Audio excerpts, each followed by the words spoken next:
Hello everyone. Shriman Narayan दोस्तों, आपके अपने चैनल हर दिन कुछ नया में आपका बहुत बहुत स्वागत है। तो आज हम इस वीडियो में बात करेंगे अन्नपूर्णा माता व्रत कथा के बारे में। आज वीडियो में अन्नपूर्णा माता की कथा सुनाई जाएगी, तो आप सभी इस कथा का श्रवण करें और माँ अन्नपूर्णा माता की कृपा प्राप्त करें। तो एक समय की बात है, काशी निवासी धनंजय की पत्नी का नाम सुलक्षणा था। उसे अन्य सभी सुख प्राप्त थे, केवल निर्धनता ही उसके दुख का एकमात्र कारण था। यह दुख उसे हर समय सताता रहता था। एक दिन सुलक्षणा अपने पति से बोली, स्वामी आप कुछ कीजिए ताकि हमारा काम चल सके। इस प्रकार कब तक काम चलाएंगे बिना भोजन के, भूखे प्यासे। तो सुलक्षणा की बात धनंजय के मन में बैठ गई और वह उसी दिन विश्वनाथ शंकर जी को प्रसन्न करने के लिए बैठ गया और कहने लगा, हे देव विश्वेश्वर, मुझे पूजा पाठ कुछ नहीं आता, केवल आपके भरोसे बैठा हूँ। इतनी विनती करके वह 2-3 दिन भूखा प्यासा बैठा रहा। यह देखकर भगवान शंकर ने उसके कान में अन्नपूर्णा अन्नपूर्णा अन्नपूर्णा बोला। इस प्रकार 3 बार कहा। यह कौन क्या कह गया, इसी सोच में धनंजय पड़ गया कि मंदिर से आते ब्राह्मणों को देखकर पूछने लगा, पंडित जी अन्नपूर्णा कौन है? ब्राह्मणों ने कहा, तू अन्न छोड़ बैठा है, सो तुझे अन्न की ही बात सूझती है। जा, घर जाकर अन्न ग्रहण कर। धनंजय घर गया, स्त्री से सारी बात कही।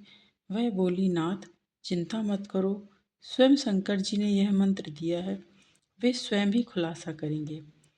आप फिर जाकर आराधना करो। और धनंजय फिर जैसा का तैसा पूजा में बैठ गया। रात्रि में शंकर जी ने आज्ञा दी और कहा, तू पूर्व दिशा में चला जा।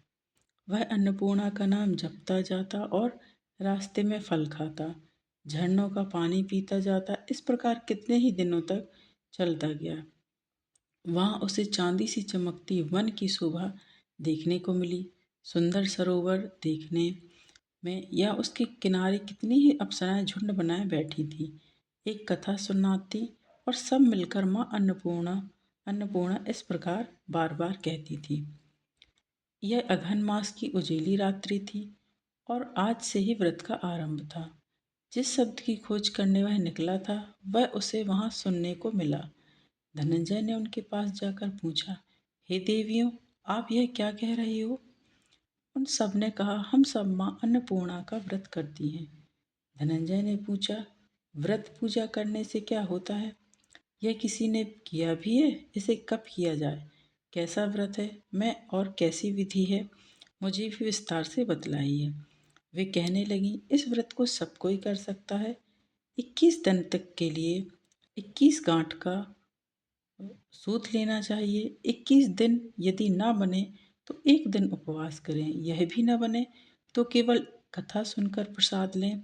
निराहार रहकर कथा कहें। कथा सुनने वाला कोई न मिले तो पीपल के पत्तों को रख सुपारी या घृत कुमारी यानी गुआर पाठ, वृक्ष को सामने कर, दीपक को साक्षी कर, सूर्य, गाय, तुलसी या महादेव को बिना कथा सुनाए मुख में दाना ना डालें। यदि भूल से कुछ पड़ जाए तो एक दिवस फिर उपवास करें। व्रत के दिन क्रोध ना करें, झूठ ना बोलें। धनंजय बोला, इस व्रत के करने से क्या होगा? वे कहने लगी, इसको करने से अंधों को नेत्र मिले, लूलों को हाथ मिले, निर्धन के घर धन आए, बांझी को संतान मिले, मूर्ख को विद्या आए। जो जिस कामना से व्रत करे वहाँ उसकी इच्छा पूरी करती हैं। वह कहने लगा, बहनों मेरे पास भी धन नहीं है, विद्या नहीं है, कुछ भी नहीं है। मैं तो दुखिया ब्राह्मण हूँ, मुझे इस व्रत का सूत दोगे क्या? हाँ भाई, तेरा कल्याण हो, हम तुम्हें अवश्य देंगी। ले इस व्रत का मंगल सूत्र ले। धनंजय ने व्रत किया। व्रत पूरा हुआ तभी सरोवर में से 21 खंड की स्वर्ण सीढ़ी हीरा मोती जड़ी हुई प्रकट हुई। धनंजय अन्नपूर्णा अन्नपूर्णा जय अन्नपूर्णा कहता जाता था। इस प्रकार कितनी ही सीढ़ियां उतर गया तो क्या देखता है कि करोड़ों सूर्य से प्रकाशमान अन्नपूर्णा का मंदिर है। उसके सामने स्वर्ण सिंहासन पर माता अन्नपूर्णा विराजमान है। सामने भिक्षा हेतु शंकर भगवान खड़े हैं। देवांगनाएं चंवर डलाती हैं। कितनी ही हथियार बांधे पहरा देती हैं। धनंजय दौड़कर जगदम्बा के चरणों में गिर गया। देवी उसके मन का क्लेश जान गई। धनंजय कहने लगा, माता, आप तो अंतर्यामिनी हो, आपको अपनी दशा क्या बताऊं। माता बोली, मेरा व्रत किया है, जा, संसार तेरा सत्कार करेगा। माता ने धनंजय की जीवा पर बीज मंत्र लिख दिया। अब तो उसके रोम रोम में विद्या प्रकट हो गई। इतने में क्या देखता है कि वह काशी विश्वनाथ के मंदिर में खड़ा है। माँ का वरदान ले धनंजय घर आया। सुलक्षणा से सब बात कही। माताजी की कृपा से उसके घर में संपत्ति उमड़ने लगी। छोटा सा घर बहुत बड़ा गिना जाने लगा। जैसे शहद की छत्ते में मक्खियाँ जमा हो जाती हैं, उसी प्रकार अनेक सगे संबंधी आकर उसकी बड़ाई करने लगे। कहने लगे, इतना धन और इतना बड़ा घर, सुंदर संतान नहीं तो इस कमाई का कौन भोग करेगा। सुलक्षणा से संतान नहीं है, इसलिए तुम दूसरा विवाह करो। अनिच्छा होते हुए भी धनंजय को दूसरा विवाह करना पड़ा और सती सुलक्षणा को सौत का दुख उठाना पड़ा। इस प्रकार दिन बीतते गए। फिर अगहन मास आया।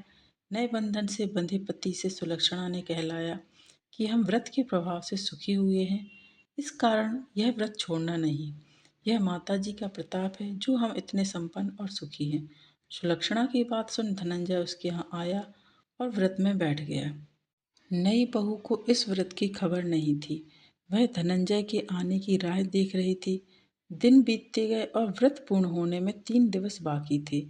नई बहू को खबर पड़ी। उसके मन में ईर्ष्या की ज्वाला दहकने लगी। सुलक्षणा के घर आ पहुंची और उसने वहां भगदड़ मचा दी।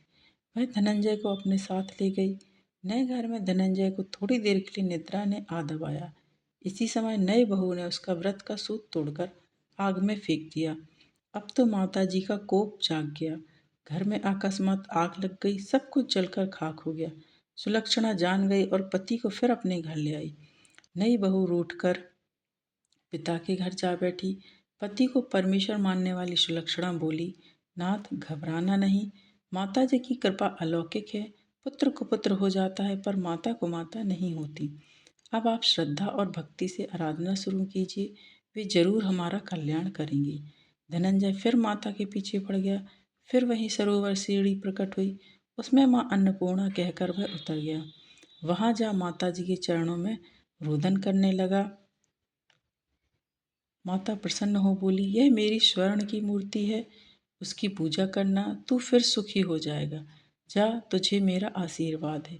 तेरी स्त्री सुलक्षणा ने श्रद्धा से मेरा व्रत किया है, उसे मैंने पुत्र दिया है। धनंजय ने आंखें खोली तो खुद को काशी विश्वनाथ के मंदिर में खड़ा पाया।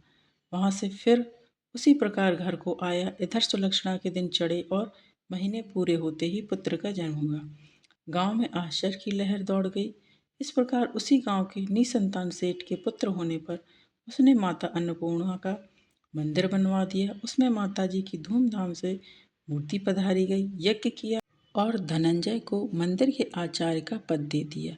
जीविका के लिए मंदिर की दक्षिणा और रहने के लिए बड़ा सुंदर सा भवन दिया।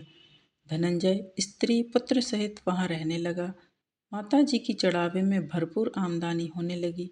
उधर नई बहू के पिता के घर डाका पड़ा। सब लुट गया। वे भीख मांगकर पेट भरने लगे। सुलक्षणा ने यह सुना तो उन्हें बुला भेजा, अलग घर में रख लिया और उनके अन्न वस्त्र का प्रबंध कर दिया। धनंजय, सुलक्षणा और उसका पुत्र माता की कृपा से आनंद से रहने लगे। माता जी ने जैसे इनके भंडार भरे हैं, वैसे सबके भंडार भरे। माँ अन्नपूर्णा की कृपा सब पर बनी रहे, ऐसी मैं कामना करती हूँ। तो आपको आज का ये वीडियो यदि पसंद आया है, आपके लिए वीडियो मददगार है, तो वीडियो को लाइक करें, शेयर करें अपने दोस्तों के साथ, अपने परिवारजनों के साथ, ताकि उन तक भी ये वीडियो पहुँचे और वो भी इसका लाभ ले सकें और कथा का श्रवण कर सकें। और यदि आप चैनल पर नए हैं तो चैनल को सब्सक्राइब करें, साथ ही बेल आइकन को प्रेस करें। इससे ये होगा कि मैं कोई भी वीडियो अपलोड करूँगी तो उसकी नोटिफिकेशन आपके पास पहुँच जाएगी।